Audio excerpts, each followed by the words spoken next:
to Ether Hour, everybody. I am your host, Conrad Franz, joined as always by Dmitry Kalyagan. This is another Q&A episode. We are very excited here. I believe this is the seventh or eighth time we are answering your questions. We try to do this on a monthly basis or something close to that, and we have a lot of great questions this week. We're going to be talking about Cyprus and Russia, praying for one's enemies, Rasputin, ROCOR, some issues with the Turkic mountain people, if you catch my drift and what I'm saying, Yevgeny Rodionov, and a whole host of other interesting things from our wonderful audience. But some big news unfortunately broke. Many of you are ready to tell us how we got news cucked this week on World War Now. So we're inserting a World War Now, a user question, an admin question. Dimitri, I think you have something you want to start us off with here. Of course, I think first honors, Conrad, should go to me in terms of asking questions in this Q&A thread. And the question I have for you, Conrad, is what exactly is taking place with American politics right now? The election's going a bit crazy. Trump's assassination attempt took place just over a week ago, and now we have suddenly something happening with Biden. So what is your take with him dropping out? There's rumors going around that he may be dead, in fact. And of course, Kamala Harris receiving the endorsement from Joseph Biden himself. So it's a bit weird. We may be looking at a Kamala versus Trump, so Trump will be, I suppose, beating two women at the elections. What are your thoughts on this? I mean, it's a little bit insane looking out from the outside here, but the American election is on fire right now. No, thank you for the question, Dimitri. We can now, put Biden in the thumbnail and have this be that we can get a lot more clicks, right? But no, we have to talk about it. I mean, I know that the Q&A thread has been up for a while, so it makes sense that nobody would ask this. But this is, the big news, and we'll probably talk about it a little bit more on World War Now this week once some of the dust has settled. But yes, Biden has dropped out of the race. It is now, he only has a few months left, until the inauguration of the next president, and then he will be no longer here. He's one of the few presidents to have a single term and then, I guess, not seek re-election, or at least right before the election, finally not truly seek election. I think the last person that did this, we had Calvin Coolidge, we had a few other people back in the day that had done this. And of course, people have lost the election, George H.W. Bush, Jimmy Carter, these other people, but the fact that he stepped down, that he caved to the pressure that was building from Obama, Pelosi, Schumer, these people had all kind of coalesced and were finally telling him that he needed to step down. I mean, at a certain level, this is a coup. The real question is, how much of a coup was it, right? They say that the staffers, Biden's White House people were learning about this via tweets. This was announced online. This wasn't announced in a statement. It said that a statement is forthcoming. It still hasn't happened yet. Of course, Kamala Harris has been public and released statements, and people have analyzed the signature from Joe Biden on the document of him stepping down and saying how it looks very different from every other signed document that Biden has given. We have Charlie Kirk and other people talking about how there are credible sources about how Biden obviously has not been seen since he was diagnosed with COVID a while back and canceled his Las Vegas rally. People are speculating that he's dead, that he got bumped off, that he's maybe alive but not conscious. I don't know. There's so many rumors spinning about, but it does seem that most of the relevant Democratic players have coalesced around Kamala. Obama has yet to endorse Kamala, but basically besides that, and that may even change by the time you're listening to this recording, but at the time of this recording, pretty much everybody, Pelosi, almost every local state DNC chair and their people have endorsed Kamala. So many Congress people, so many members of the cabinet, Biden himself. So it does seem that Kamala is going to be the person. There probably won't be a serious contender at the DNC convention, which I believe is now going to be in the first week of August. But the big question then becomes, who is she going to pick as her running mate? Of course, we see J.D. Vance recently picked as Trump's. The question is, who is she going to pick? And it is obvious who she would like to pick, and that is a popular, or rather not unpopular, white swing state Democrat governor. So somebody like Josh Shapiro from Pennsylvania, I think, is who would be her favorite to pick. Of course, who soundly defeated Doug Mastriano, who, I was somewhat involved with at the time. I wasn't necessarily surprised by the decision, but, the Christian nationalist lost to the Jewish lawyer, and now he's the number one contender to potentially be Kamala Harris's vice presidential pick. If I was Josh Shapiro, I would not accept that offer. I would be waiting until 2028 to be president or vice president on a campaign that actually has a chance of winning, because this one, I think the Democrats are realizing, is sunk. Kamala knows that it would actually be bad for her not to. Kamala's the only person that needs to step up. Even if she loses, it would be worse for her to say, not going to run this time. That would basically be one of the worst things you could do for the entire party. But any of these other characters, I would not be chomping at the bit to be Kamala Harris as vice president. People talk about Andy Beshear from Kentucky, some of these other characters, Tony Evers from Wisconsin. I forget the Minnesota governor's name, Katz, I believe, a lot of these other white. It's all trying to be white guys. Gavin Newsom, they can't do that. They can't have two Californians on the ticket. That would alienate a lot of the rest of the country that they need to elect. Some people have thought that maybe they try to get a more moderate, traitorous Republican or former Republican to be on the ticket. I don't even know who that would be. There was rumors that they tried to get Nikki Haley to endorse Biden back in the day. Maybe if that had happened, she could have been Kamala Harris's vice president. But of course, she's since come around and endorsed Trump because the GOP establishment has totally infiltrated the MAGA and future Trump administration. It's very unfortunate, but it does seem that Kamala Harris is, like you said, Dimitri, about to be the second female nominee to lose to Donald Trump. Trump is he's the big wall keeping us back from the horrors that would be a female president. So if you don't like Trump and have criticisms of him as a Zionist or these other things, you can at least be grateful to him for that. So Dimitri, I'd love your thoughts on this crazy election cycle we're living through right now. The ride never stops, since Trump came down that escalator. Yeah, I think it's pretty crazy. It's also crazy that the Democrats are, they're openly, obviously, supporting Palestine in some capacity, but at the same time, they're choosing or potentially electing running mates with the last names such as Shapiro and Katz, who obviously we understand these are not white Caucasian Americans. These are not people of European descent or a very different kind of European. But the name Shapiro, if you Exactly. listen, I almost forgot Pritzker, J.B. Pritzker. He's on the short list I hear for the VP, the Jewish governor of Illinois, wonderful. the number one pusher of transsexualism in the West.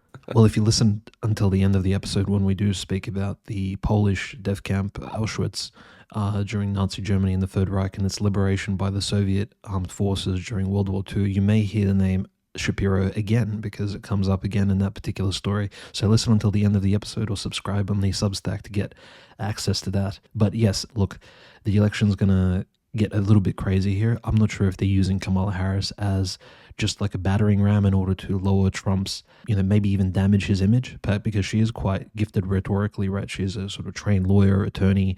She's an all right debater. I remember the Democrat debates of the previous election. She did quite well, I think, on stage. And it's only during this Biden presidency that she's fallen off.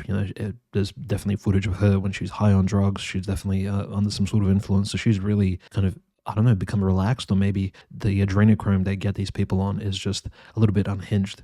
So just my thoughts. I think we'll probably have some more news once we record the next World War Now episode 83. So I think look out for that, guys. If something new comes around, I think we'll be very interested to discuss that. But the first question from Nicholas Alexander: when do you think the US dollar will collapse?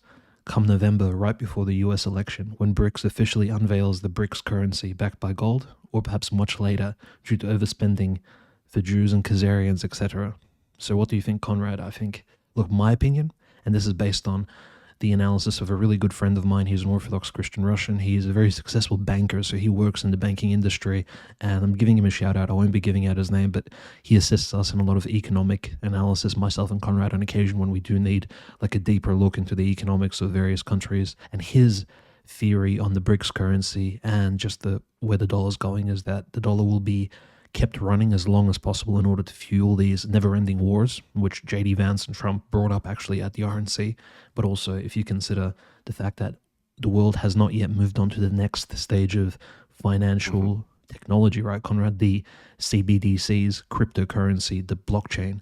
And I think in the future, how the elites, the globalists will divide the world. It won't even be one BRICS currency. And this is, of course, the negative scenario, is the world will be divided into sectors, similar to how like a Antichrist dark version of the Roman Empire, where they had different provinces ruled by local kings, despots, and governors. For example, the Levant and Palestine was ruled by the Herod family. And in a similar way, the world, China will be ruled by a certain Chinese despot, Russia, and the Commonwealth of Independent States will be ruled by a certain globalist puppet who they will, like a Navalny type character who they'll place over the region to, after Putin, passes away, to control it. And each region will have its own blockchain and cryptocurrency type of scenario. So, for example, a CBDC, they keep talking about central bank digital currencies. So I think the BRICS currency, it will be relevant as long as it isn't necessarily strongly fiat based. If you think about it, it could be just the currency used for trading between countries. But at the same time, notice, Nicholas, we do see a lot of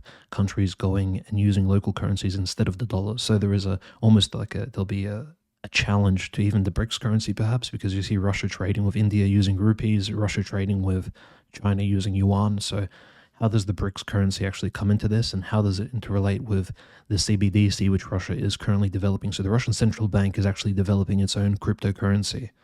So it's all very interesting, and I think this story will keep developing as we look forward into the next year or so. So very interesting question.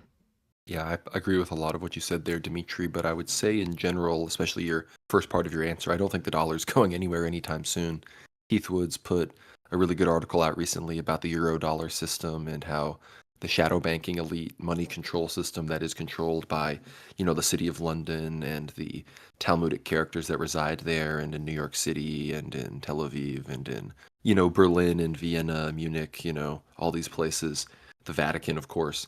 I think that is something that is going to have to be chipped away in a much broader system. Crypto and the blockchain, of course, will be a part of that. Something like BRICS perhaps could be a part of that. But people need to remember that BRICS, the term itself that the block uses, that was coined by Goldman Sachs former asset manager Jim O'Neill. It's very much something that is tied into the current system already. Like you said, Dimitri, it'd be this kind of global but like regional thing where there's like 5 or 6 kind of worldwide blocks, kind of like in the Hunger Games world or something like that, where each little system, has its own currency and its thing, and then they kind of sell this to us under the guise of, multipolarity, civilization states or something, but it's actually just a quote unquote decentralized facade over what is another, centralized, Jewish control system, right? But I think at the end of the day, I'll link Keith's article to you in the comment thread below so you can read it. It's a good summary. But you are correct, Dimitri, that as some of these other powers become relevant, perhaps some of them can use and obtain wider gold reserves, and eventually some of the cultural and defense realities over the next 20, 30, 40, 50 years will become so stark that the assurance and safety that the dollar has brought so many elites around the world will finally be usurped by, the reality of the Third World War, by the reality of the calamitous situation that the world is about to enter into, right? But unless you have anything else to say on that front, Dimitri, I have to ask this question from Nicholas, which is quite good. He asks, or rather he says, I believe that in Russia under Tsar Nicholas II, the overwhelming majority of farmland was owned by peasants outright themselves and not by the boyars or other large landowners. It seems that land dispossession was towards the top of the Bolsheviks' priorities. As such, the Russian lands, including those in Ukraine, Belarus, and other post-Soviet states, are amongst the most urbanized in the world. The situation in Ukraine is beyond ridiculous, with almost all farmland owned by either domestic oligarchs or foreign companies and governments. As part of the revival of orthodoxy, ought land ownership by smallholders, peasants, homesteaders, in other words, be encouraged? It was the peasant class beyond all others who supported the Tsar in those dark days. It appears to me that it is much more difficult to resist inevitable degeneracy in cities, as even someone like St. John Chrysostom would say of the Constantinopolitans. Perhaps this is one advantage that rural America and elsewhere can also use to bring about its own revival. Your thoughts, Dimitri? Yeah, look, I think you, in a way, you answer your own question by saying that, in rural America and in America in general, Central North America, the abundance of farmland and land ownership is something which, the capitalist liberals did not take away from the common people. And so when you have Orthodox people, individuals, and even families converting to the true faith, you have them bringing essentially their land their land begins to be controlled by, essentially is controlled by them, by Christians, and it isn't subjugated to the Talmudic globalist system in a way. They're liberating not just themselves, but also the land on which they work and the land which is in their personal ownership. This is a big deal because in Russia, as you may know, in the 1920s and 30s, there was a really deep wave of collectivization prior to World War II under Lenin, Sverdlov, of course, during the early right after the Bolshevik Revolution, and of course Stalin really finalized that process. And collectivization, if you really think about it, is the Judaization of land in Russia, because the Stolypin reforms, the agricultural reforms of the Nicholas II regime after his father Alexander III, there was this idea that upon liberating the Serbs, the so-called liberation of Serbs, essentially, the main reform that needed to be passed was the transfer of a lot of land into the possession of regular farmers, regular farming families, so that they could work on certain bits of land all around the country, moving them into Siberia, Central Russia, all these places which were previously sort of unmanaged. And unfortunately, during the USSR, a lot of this land was collectivized again. A lot of Russians were sent to kolkhozy, sovkhozy, which are essentially like kibbutz types. And I know kibbutz essentially is derived from a sovkhoz and a kolkhoz, and these little farms were essentially even worse than serf farms, in the 19th and 18th centuries. So when people talk about serfdom in Russia under the USSR, it was even a lot worse. Some of these farms were essentially slave camps for the Russian Soviet citizens, and unfortunately, and just as we speak about in our episode with Father John Whiteford, which I think everybody should listen to. We recorded it, I believe, in the middle of 2023, so definitely go back to listen to that. We do speak about land ownership, American ethos regarding farming, agriculture, and how that relates to the freedom of families and people. And, when the Russian land was actually more, shall we say, spread out, and people were less concentrated in cities. And of course, we know who else likes to concentrate in cities. We spoke about this in our Lukashenko episode, where we discussed Belarusian history, and the fact that Belarus itself, 90% or 95% of all the farmland and the majority of Belarusian and Russian population lived actually in the outside of the cities. And who lived in the cities? It was the Jewish, Khazarian, Ashkenazi people who dominated most of the usurious trade, etc., and the various unsavory businesses there. So Minsk was 50% Jewish, for example, when the revolution took place, and even after that, right until World War II. So you have this dominance of a lot of Western Russian cities by these particular elements, but generally speaking, Russian farmland is a very essential, really big deal, because as you said, I completely agree. 77 to 80% of all the farmland in Russia prior to the revolution was controlled by the farmers and the peasants. Now, I just want to put a quick disclaimer, Conrad. Peasants doesn't necessarily mean like in the Western European, Central European sense of, like, when we think of a peasant, we think of, like it's literally somebody living in rags with zero, like literally like a proletariat type hobo character. But a peasant in Russian, it's a false translation, just like Ivan the Terrible. A peasant in Russian, and you can read this in Dostoevsky novels, is Kristianin. That's the word translates to that. And what is a Kristianin? Krest in Russian means cross. And a peasant in Russian was just called a normal Christian. It was just the basic title. So in a way, if you think about it, the peasant in Russian translates to Christian in a funny way. So peasant is probably a wrong translation. Certainly there were people who were, say, less endowed with land ownership and monetary wealth, but they were in fact very much mixed in with a lot of actually successful farmers who were also called peasants in the Russian lexicon. But peasant in Russian is less of a sort of demeaning term. But again, in Western Central European anti-Russian literature, you do see the term peasant, Conrad, very dominate, and so it gives people this false image. But this is not what, again, the reality was at the end of the Russian Empire, when Tsar Nicholas II was reigning and the Russian population was growing by roughly, I don't know, like 2 to 3 million people per year, if not more, because every family had 6 to 7 kids, and this is pre-antibiotics, pre-penicillin invention, and the economy was doing great. But yeah, so this is, I think, quite a lengthy answer, Nicholas, to your question, but you're completely right. Collectivization, moving into the cities, is definitely a degenerate trend, and the Russian society in the future will need to rectify that in some capacity and move people back into the countryside to sort of fix the issues of communism and to disrupt that degenerate and anti-Russian trend.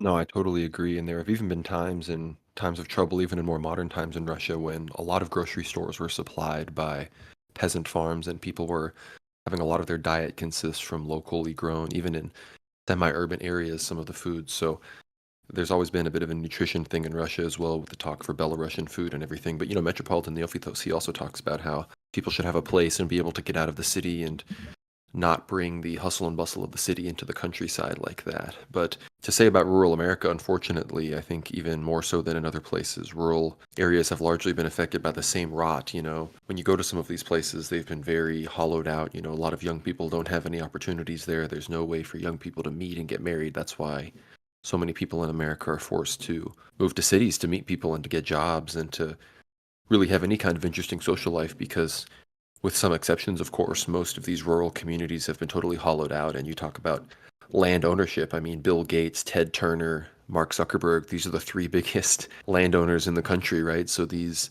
ultra-zillionaire oligarchs are making sure that they own a lot of land as well. And in the Western United States, the Bureau of Land Management, the National Park Service own the vast majority of most states. What is it? It's like 90+% of the state of Nevada is owned by the federal government. So people need to be aware of the reality of land ownership. And again, I don't think there's a single state in the United States where property taxes don't exist. I know Louisiana and other states have exceptionally low property taxes, almost to maybe where they're close to the levels of Russia, which has very low property taxes, which is very good. But I mean, here in Texas and other states, the property taxes are very high. And what is that? That's pretty much just rent to the government to own land. So it's pretty messed up. If you don't pay it, then, who really owns the land, right? If they can take it from you if you don't pay your little rent, right? So pretty unfortunate situation. But to move on from that, thank you again for the question, Nicholas. We're going to read a question from Anon but not forgotten. When does the Bible allow for us to not follow our leaders? If God has placed them there, should we always follow?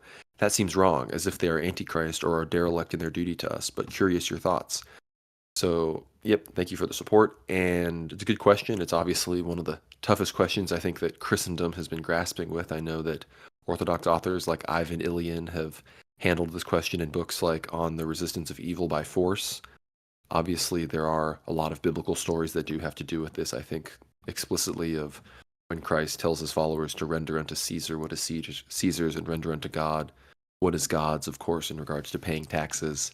I also recall the stories of the Maccabees who do take up violent rebellion against an occupying leader who does commit blasphemous acts and desecrates the temple, while at the same time, of course, we know that any form of violent resistance against, Herod and Pilate and their kind of regime of the Roman Empire over Judea and the Holy Land back in the times of Christ, then we obviously know that rebellion was not something that God and Jesus were commanding his followers to do. So it's an interesting question, but I do know that obviously we are not pacifists, but at the same time we are not revolutionaries. So Dimitri, I'm wondering your thoughts. We could have a little dialogue here.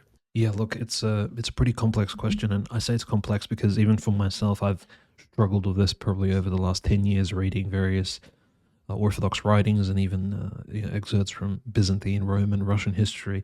It is very confusing because there isn't a standard one-fits-all answer. It's very much a theologumenon in that sense, like a true theologumenon, and even according to the writing of the saints, it's based on the particular situation. We even see this in the Old Testament, for example, like not my favorite, but I think this is a very powerful story, which a lot of people really don't reference. When the prophet Jeremiah, this is when the Babylonian king Nebuchadnezzar comes to attack Jerusalem, right, for the first time when it's destroyed and the first temple is besieged and wrecked. Prophet Jeremiah actually goes to the king of Jerusalem, who wasn't like the best king ever. He was a prideful man, and he had a lot of sons, big family, descendant of King David and Solomon, and he asks him to surrender. The prophet asks him to surrender Jerusalem to Nebuchadnezzar, and he says, look, if you surrender nicely, Nebuchadnezzar won't destroy Jerusalem. He won't enslave you. The slavery won't be too harsh, and you and your sons, you'll just go out and live on some Babylonian farm somewhere else. And he essentially, and I'm paraphrasing, of course, the Old Testament, you can read the book of Jeremiah, and Jeremiah explains that, it's time to actually give up. It's time to surrender. And this is like really, imagine this message, right? It's not even a pacifist message. It's just literally the message is take the L.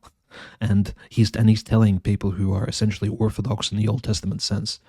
And the king of Jerusalem resists, and he ends up being enslaved, executed, and the people of Jerusalem suffer very, very greatly. In fact, many multitudes die, and the prophet Jeremiah, he then, of course, laments because, again, the people of Jerusalem did not listen to him. They did not surrender the city to a foreign pagan enemy. And I mean, this is pretty crazy. But we see a similar instance in the Russian Tatar-Mongol yoke, when we see Metropolitan Alexius, the miracle worker of Moscow, one of the greatest Moscow miracle workers, essentially drive the point home that Russians should not revolt against the Tatar-Mongol yoke too soon. And he actually supports the yoke in a way that he says, well, if Russians start resisting and rebelling across these various territories prior to their sort of union, then the Mongols will, in fact, destroy the young, sort of rebirthing Russian state.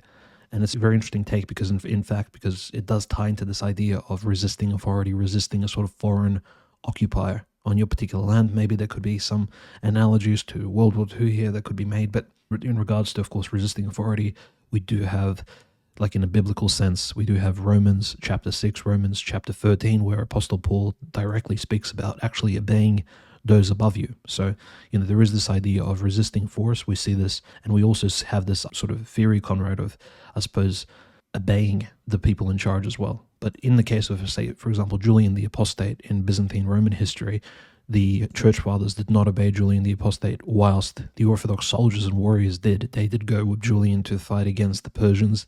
They didn't revolt against Julian, but the hierarchs of the church did. St. Basil the Great didn't go ahead with Julian's degeneracy, and he even prayed to sort of have God rid the Byzantine Empire from them. The other, I think, the most obvious and pretty, I would say, tough example for people to grasp and swallow is this very famous example. And again, unfortunately, the Christian monk in the story doesn't have a name, but it's a famous Byzantine anecdote.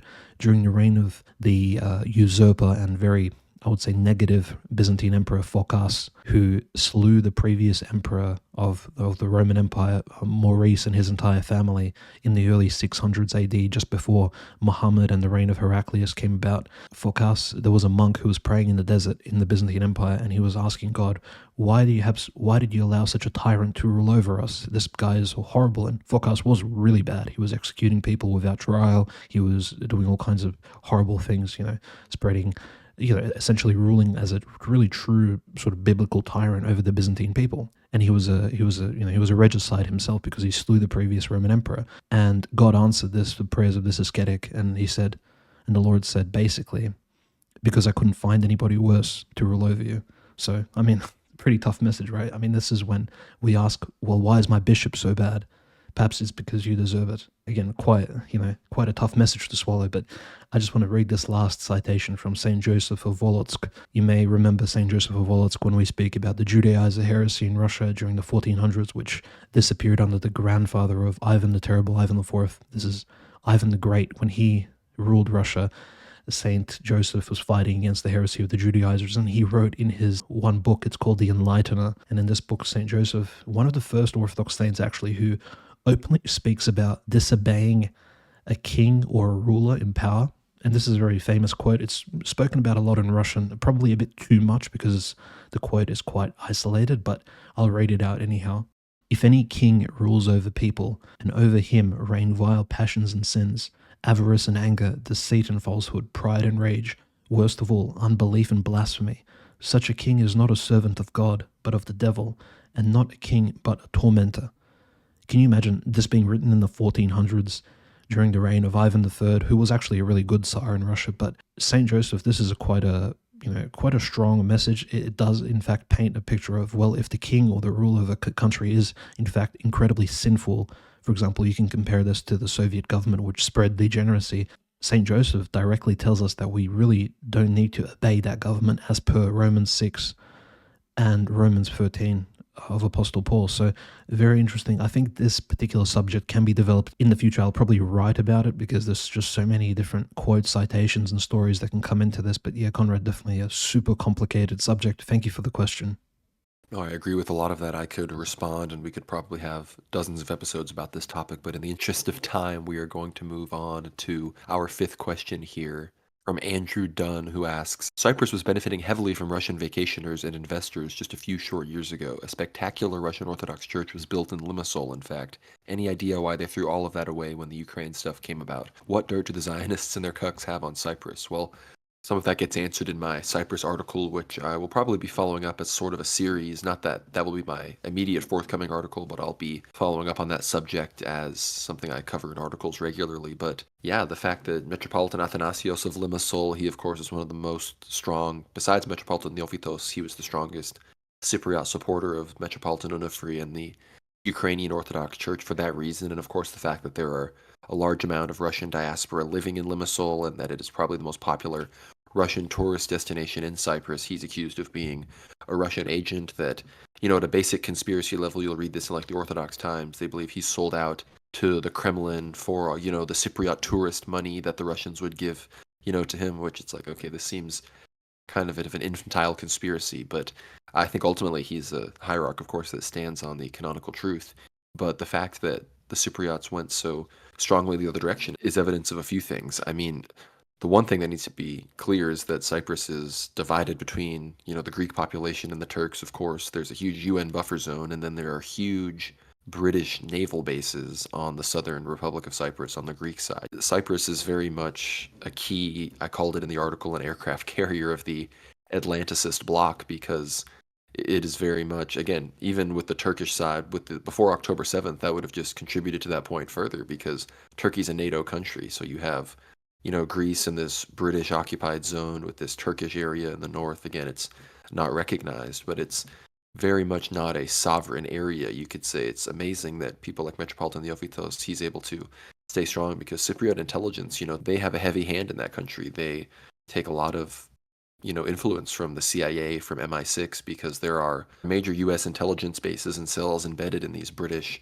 bases in these other areas along Cyprus. Of course, it's right off the coast of Israel, Lebanon, Palestine. It's in the Eastern Mediterranean at a key strategic area. So Cyprus is very much a place that the powers that be have had an interest in. Obviously, 1974 with the Turkish invasion, that's a pretty old world. It's not something you imagine happening in the modern day. That's why, the invasion of Ukraine, Armenia, Azerbaijan, Cyprus, Turkey, Greece, that was kind of the version of that of the later 20th century. That was one of the only real hot military conflicts, that and Yugoslavia and, maybe even like Ireland, you could say. So it's a very interesting place. It's one of the most, I think, relevant geopolitical conflicts, especially in relationship to its size. I think there's less than 1 million people on the entire island, but yet all of these geopolitical players are brought in on the struggle. So it's a good question, of course. I do think that the fact that Metropolitan Georgios, became the Archbishop of all of Cyprus, despite the fact that Metropolitan Athanasios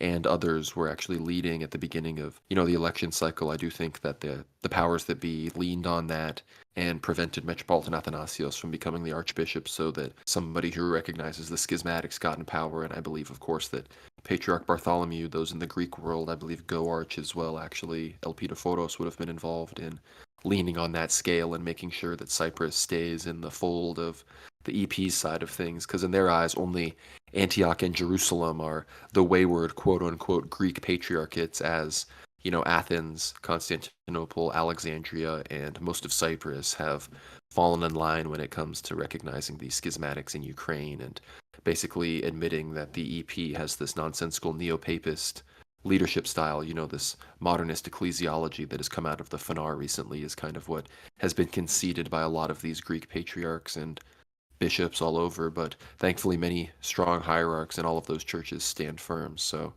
we'll be praying for all of that. But Dimitri, you can either talk a little bit about that. I don't know if you have much to say about Cyprus, or we can ask our next question. No, I think your answer was quite exhaustive, Conrad. Thank you. The only thing I would add is, that, just a few months ago, we did have reports that Zelensky purchased the Vuni Palace Casino Resort in Cyprus, and we do know a lot of Russian corruption money is tied into Cyprus. This recent military industrial complex shake-up happening in Russia. You just keep in mind the wives of a lot of Russian bureaucrats. Thank you so much for listening to the free preview of this Q&A, everybody. Be sure to get behind the paywall and listen to all of the fantastic questions that we answer. We talk about the Khazarian question. We get into that. We talk about Auschwitz, that question. So it's a spicy one, don't be afraid to get behind the paywall on this one. It's a good one. We talk about the Rublev icon. We talk about some issues in ROCOR, Patriarch Kirill, Freemasons, Chechnya, so much more. So thank you again so much for listening, and we'll see you on the other side. God bless.